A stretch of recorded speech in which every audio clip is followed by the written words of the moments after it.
La lección 5 lleva por título: En el amor, solo Jesús es la referencia. Nosotros sabemos, y la Escritura nos describe, que el amor es sinónimo, es la definición de Dios. Dios es amor. ¿Ok? Y Juan, a diferencia de Mateo, Marcos, Lucas, de los 3 evangelios, Juan se centra, tanto en el evangelio como en sus cartas, en hablar de la divinidad de Cristo. Se centra en que Cristo es Dios. Por eso es de que todas sus escrituras, todos los escritos de Juan, hacen referencia a Jesús Dios, y en este caso a Jesús como amor. El concepto de la divinidad es importante porque acá Juan nos hace un paralelo entre lo que es vivir sin amor y de lo que es vivir con amor. Vamos a ir desarrollándolo. Primera de Juan, capítulo 3, verso 11. Si has traído tu Biblia, anda conmigo a la escritura, y si no, enciende tu Biblia en tu celular. Primera de Juan 3:11, porque este es el mensaje que habéis oído desde el principio, que nos amemos los unos a los otros. La instrucción de Jesús fue clara desde el comienzo: ama al prójimo. Cuando le preguntaron a Jesús cuál es el mandamiento más importante, Jesús, ¿qué responde? Ama a Dios con todo tu corazón, con todo tu cuerpo, con todas tus fuerzas, con todo tu ser, en primer lugar. Y el segundo es igual que este. O sea, Jesús lo pone en ese nivel de importancia. ¿Y cuál es el segundo? Ama a tu prójimo como a ti mismo. Y Juan se agarra de ese concepto, se agarra de esa palabra para decir: es importante amar. Esto es de lo que Jesús habló desde el principio. En pocas palabras, Juan te está diciendo: no te voy a contar algo nuevo, te voy a reforzar una verdad. ¿Y cuál es la verdad? Que Jesús es amor. En el verso 12 nos hace un paralelismo entre una similitud, hacia un hecho que fue Caín con Abel. Jesús dice: ama a tu prójimo como a ti mismo. Y si nos vamos al libro de Génesis, vamos a ver que Caín, siendo hermano de Abel, le quitó la vida. Si tú meditas en lo que ocurrió con Caín y Abel, hazte la pregunta: ¿por qué Caín le quitó la vida a Abel? No fue porque lo estafó, lo engañó, no. Fue por una condición muy humana. Y no te voy a pedir que levantes la mano y me digas: yo he sentido esto. Pero el celo, la envidia, fue lo que lo llevó a Caín a quitarle la vida a su hermano. Si tú me preguntaras a mí si yo en algún momento de mi vida he sentido celo o he tenido envidia de alguien, mira, tendría que levantar hasta los pies. Porque la realidad es que lo hemos hecho. Entonces, mientras pensaba, meditaba en este tema, veía que lejos de ser algo muy distante el hecho de que yo pueda cometer una desgracia como la que hizo Caín, Caín es algo muy palpable, es algo que podemos cometer. De repente no físicamente, pero acuérdate lo que dijo Jesús. Se dice en la ley que el matar es pecado, ¿no es cierto? En los 10 mandamientos. Y Jesús les dijo: pero yo te digo que si en tu mente, en tu pensamiento, hieres a tu prójimo, piensas mal de tu prójimo, has matado. Imagínate, cuando tú tienes celo de alguien, de repente no haces lo que hizo Caín y levantas una piedra y se las tiras encima. Tal vez no. O de repente tienes envidia de alguien, no agarras una roca y se la lanzas, pero de repente estás manejando y pasa al costado tuyo un Ferrari y tú: este desgraciado, ojalá te choques. Le hemos pensado. O el querer tener algo que no es tuyo. ¿Cuántos delitos se han cometido en la humanidad? Por envidia, por celo. no somos tan distintos a este Caín. ¿Qué nos separa de lo que hizo Caín? ¿Qué es lo que hace que no hagamos lo que hizo Caín? El amor de Cristo en tu corazón. Esa es la diferencia. Lo que no te lleva a ser como Caín es que tú tienes esas obras justas en tu corazón. Porque tú tienes a Cristo en tu corazón. En Juan 3:14 la palabra nos dice, nosotros sabemos que hemos pasado de muerte a vida en que amamos a los hermanos y el que no ama a su hermano permanece en muerte. ¿Cuándo fue la última vez que hablaste con tu hermano? ¿Cuándo fue la última vez que llamaste a tu hermano y le dijiste, oye, vamos a tomarnos una taza de café? Ya no te gusta el café, un tecito. O recordando a ministro Henry, una chelita, no mentira. Eso no. Pero ¿cuándo fue la última vez que te sentaste con tu hermano para conversar de eso que te dañó, que te lastimó? Nosotros no somos ajenos a sentir dolor. Tenemos a Cristo en nuestro corazón y tenemos que amar a nuestro prójimo, pero eso no nos hace inmune a que algo nos lastime. ¿Cómo está la relación con tu hermano? Y cuando digo hermano no me refiero solamente a tu hermano de carne, de sangre, sino me refiero a tu prójimo, tu cónyuge, tu compañero de trabajo. ¿Cómo está tu relación? Porque si la prueba de que el amor de Cristo mora en nosotros es tener relaciones como Él las tendría, hazte la pregunta, ¿tú tienes relación con tu prójimo como Él la tendría?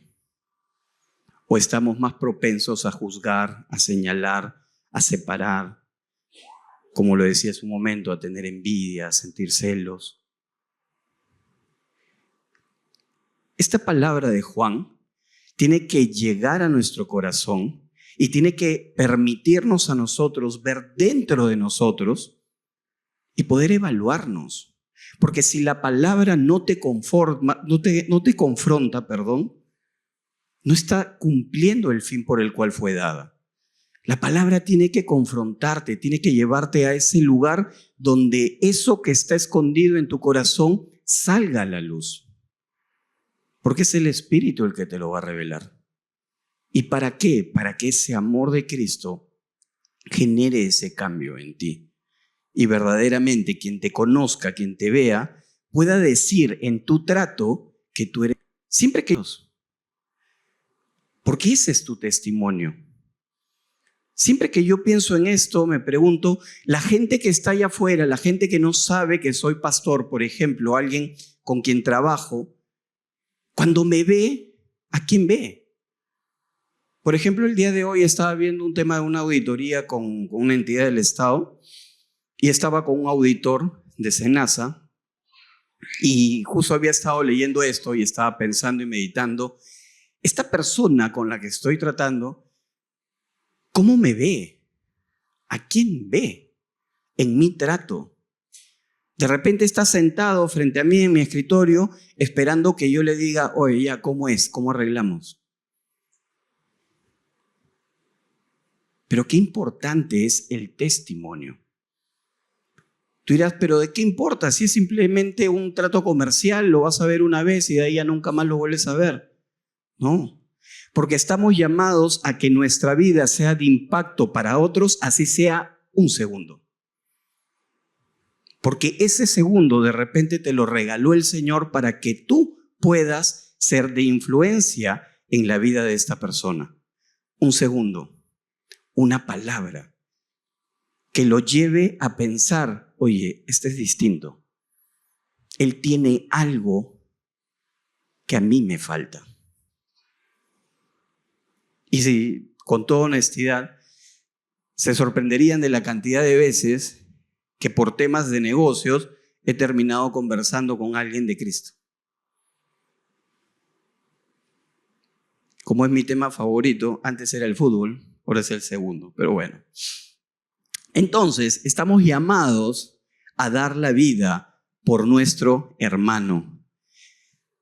Es tremendo esto porque hazte la pregunta, ¿tú estarías dispuesto a dar la vida por tu hermano?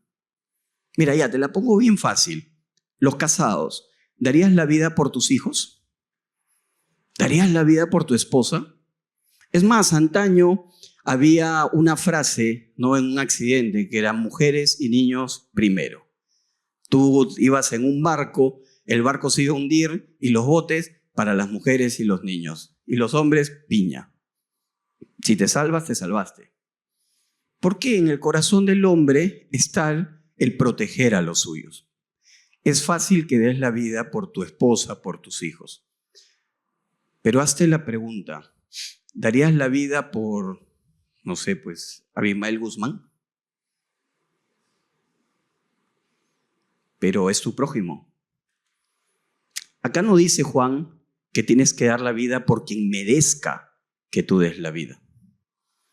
Tienes que dar la vida por tu prójimo. Ahí la cosa cambia. Porque ahí tú tienes que estar dispuesto a morir a ti mismo. Y ya no estamos hablando de un tema físico, estamos hablando de un tema en general. Tú tienes que estar dispuesto a dejar de satisfacer tu carne, tu ego, tu yo, para poder alimentar el corazón de tu prójimo. Eso es morir a ti mismo. Yo a los matrimonios les decía esto, imagínense este sueño. Perú juega el mundial de su vida, mete a todas las figuras así tipo álbum y llegan a la final. Y tú lo has esperado toda tu vida, te preparaste para ese partido, tienes lista tu canchita, tienes lista tu gaseosa, apagas el celular, lo pones en modo avión, botas a todos de tu casa. O sea, te desapareces. Y justo cuando el partido va a empezar, viene tu esposa y se para al costado tuyo y te dice, amor, tenemos que hablar. ¿Qué haces? Mi antiguo yo le hubiera dicho, ya en 2 horas vuelve. ¿Eh? Ese era mi antiguo yo. Pero el morir a mí mismo es apagar ese televisor, así te pierdas el partido, así tu canchita se enfríe, así la gaseosa se quede sin gas. Y te digo apagar el televisor, no ponerlo en mudo, apagarlo. Y decirle a tu esposa, te escucho. Eso es morir a ti mismo. ¿Estarías dispuesto a hacerlo? De eso se trata dar la vida por tu hermano. Es un ejemplo sencillo, pero es estar dispuesto a dejar de ti todo de lado para poder centrarte en el corazón de tu prójimo. Porque eso es lo que Jesús haría por nosotros. Es lo que hizo cuando fue a la cruz. Es tremendo, pero Jesús cuando estaba en Getsemaní le decía papito a Dios. Yo soy padre, si viene mi hijo y me dice papito, mira, yo le doy lo que quiera. Yo por eso a veces en broma digo que Jesús estaba chantajeándolo un poquito ahí, está que lo ajustaba un poquito a ver si Dios cedía. Lo digo como padre, porque esa palabra papito te mueve. ¿Y qué es lo siguiente que le diga? Que sea tu voluntad, Señor. Si tú quieres que yo pase por esto, adelante. Dio su vida por su prójimo, por ti y por mí. Ese es el ejemplo que tenemos que seguir. Y finalmente, que era el tema que más me interesaba comentarle, tiene que ver con este mandamiento de amor que está en Juan, en 1 Juan, el capítulo 3, versos del 23 al 24, que es en la parte final de esta porción de esta noche. Y este es su mandamiento, que creamos en el nombre de su Hijo Jesucristo y nos amemos unos a otros como nos lo ha mandado. El que guarda sus mandamientos permanece en Dios y Dios en él. Y en esto sabemos que Él permanece en nosotros por el Espíritu que nos ha dado. Un mandamiento. A veces podemos decir Jesús la puso más fácil porque cambiamos todas las leyes de los 10 mandamientos y las que nos dio tanto que vemos en Números, Levíticos, Deuteronomio, y las cambió y las redujo solamente a Dios. Ámalo a Dios y después a tu prójimo como a ti mismo. La valla es más alta. La valla sin Cristo es imposible de pasarla. Solo con Él, en el amor de Él, tú puedes dar la talla. Un mandamiento. Hazte la pregunta, ¿lo estás cumpliendo? El amor es la definición de tu vida. Y no estamos hablando del amor de Cupido, ese que el mundo te inventó diciéndote que es un sentimiento. Porque, ojo, si tú concibes el amor como un sentimiento, te recomiendo que reevalúes el concepto. Porque si es un sentimiento es temporal. Hoy lo sientes y mañana no. Cháncate el dedo con una puerta y te va a doler una semana. Y la semana siguiente se fue el dolor. Así no es el amor. El amor es una decisión. Yo decido amar no como el mundo me dice que ame, sino amar como Cristo nos lleva a amar. ¿Estás amando así? ¿Aquellos con los que compartes la vida? ¿Cómo los estás tratando? Porque todos podemos venir acá a la iglesia y ser los más santos, casi como los católicos con una aureola en la cabeza y alitas. Pero hazte la pregunta, ¿cómo eres en lo privado? ¿Cómo eres en tu casa con los tuyos? Si yo fuera donde tu esposa y le preguntara a tu esposa, oye, ¿cómo es él en casa? ¿Qué crees que me diría? Sin ánimo de juzgar a nadie, porque es una pregunta que a mí me carcome la cabeza en lo personal. Tengo esposa y no soy perfecto. Entonces, definitivamente es algo que sí me quita el sueño. ¿Por qué? Porque es importante amar. No como el mundo te dice, sino como Cristo te manda a amar a tu prójimo. Entonces, a mí me encantaría ver el corazón de mi esposa y saber que el concepto que ella tiene de mí es que yo soy un hombre que la ama como Cristo la ama. Que yo soy un hombre que está dispuesto a dar la vida por ella. Sería espectacular. Cada vez que se lo pregunto me dice eso. Pero por la gracia del Señor prefiero seguir pensando de que todavía me falta. Porque el día que piensas que ya lo conseguiste, ese día dejas de trabajar en eso. Entonces es mejor decir no, todavía falta. Entonces, guarda sus mandamientos. Guarda sus mandamientos. Ok, para guardar sus mandamientos primero hay que conocerlos. ¿Los conoces? Varios me movieron la cabeza. Como dice Pastor Guillermo. ¿No? Te doy el micro y me dices los 10 mandamientos. A ver, ahí se acabó. Ahí ya no sabemos. ¿Cómo podemos cumplir algo que no conocemos? Eso es lo que me hablaba a mí, por eso lo dejé para el final. Eso es lo que me hablaba a mí ese capítulo. ¿Cómo puedes cumplir algo que no conoces? Tú dirás, bueno, fácil, el matar está bien, no mato, ok. Pero el poner a Dios por sobre todas las cosas. No, es que Dios sí es primero, ok. ¿Cuántos hombres somos ahorita al vuelo? ¿50? Más o menos. 60, estamos a la mitad. Sin ánimo de juzgar a nadie, la mitad de los que vienen comúnmente prefirió hacer otra cosa. El día de hoy, discúlpenme, yo soy franco, toda mi vida lo he sido. No tengo por qué dejar de decir la verdad. En algo tan sencillo, en algo tan simple. Uno de sus mandamientos dice, no mientas. Ok. ¿Cuántas veces has mentido el día de hoy? No, es que era necesario, porque si no, esto no salía. Cuando yo leí ese mandamiento, no dice abajo, es que si es necesario puedes mentir. No, es que existe la mentira blanca. Yo no leí eso en la Biblia. O de repente mi Biblia está fallada y ese pedacito se lo comió. ¿Conocemos los mandamientos? Porque es imperativo el cumplir sus mandamientos. Si tú le amas, guarda sus mandamientos.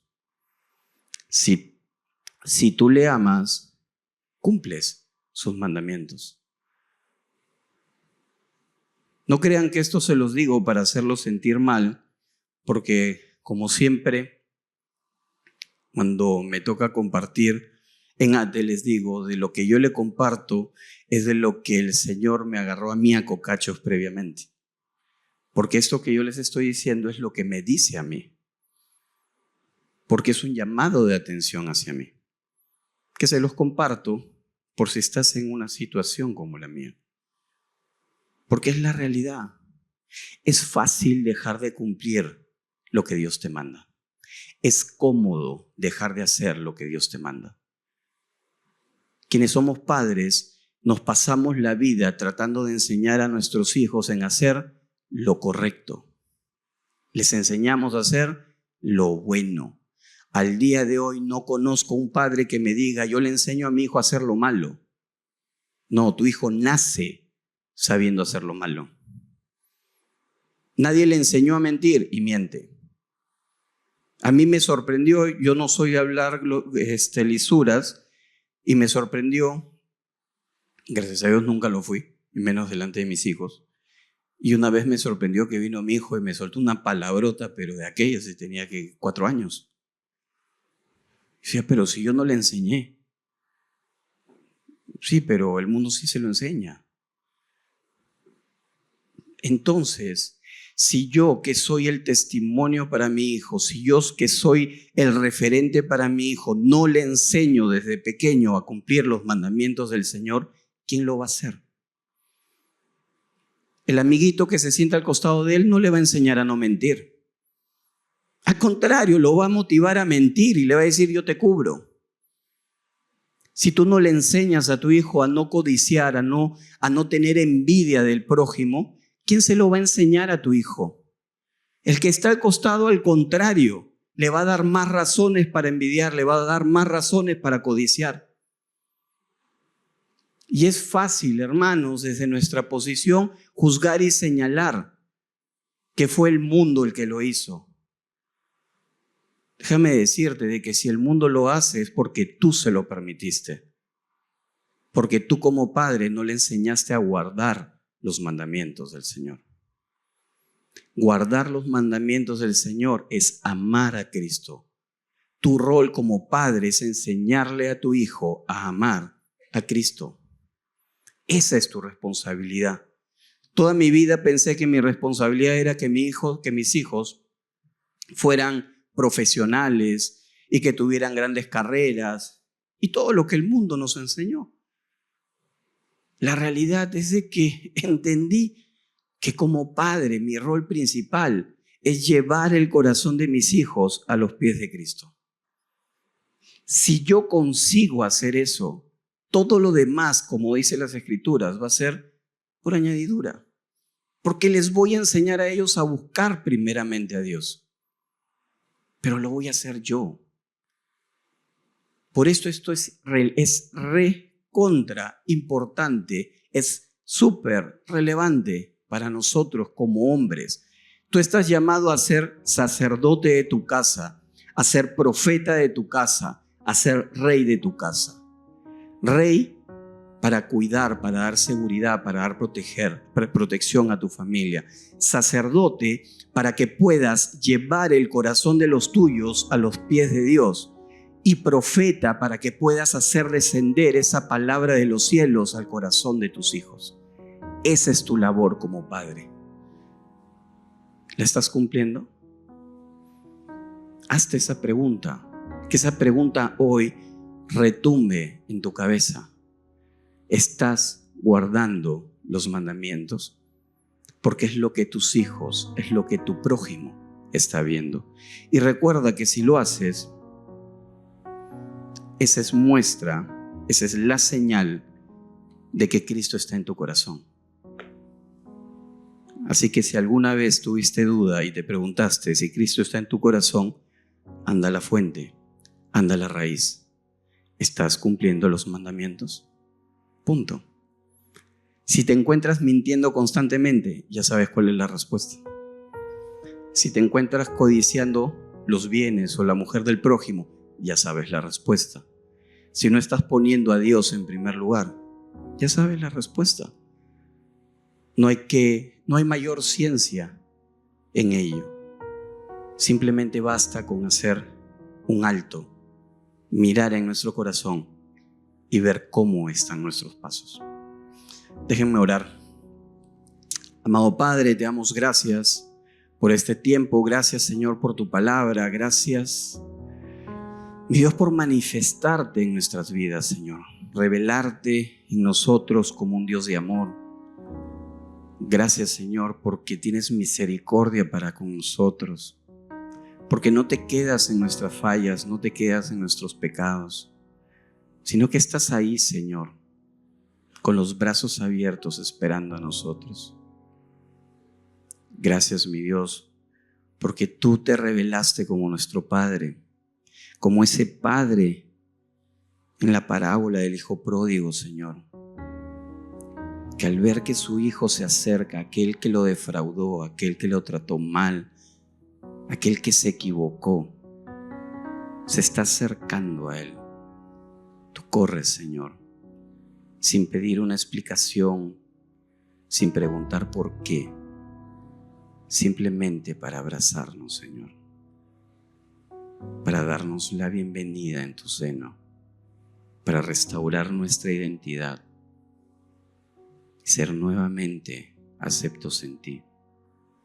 Perdónanos, Señor, por cada vez que hemos hecho lo incorrecto, porque aún, Señor, sabiendo hacer lo bueno, no lo hacemos, mi Dios. Permite que en nuestro corazón guarde tu palabra, guarde tus mandamientos, Señor, que nos permitan ponerlos en obra para que ese amor tuyo, Señor, sea reflejo y testimonio en nuestra vida. Gracias, mi Dios, por la obra que estás haciendo en nosotros y a través de nosotros, y permítenos ser de impacto en nuestra familia, Señor. Que podamos ser ese nexo entre tu corazón y los nuestros. Que pongamos como prioridad, Señor, llevar sus corazones a tu presencia, mi Dios. Gracias, Padre, por lo que tú estás haciendo y vas a hacer en nuestras vidas. En Cristo oramos. Amén. Amén. Y ahora a familias de amor.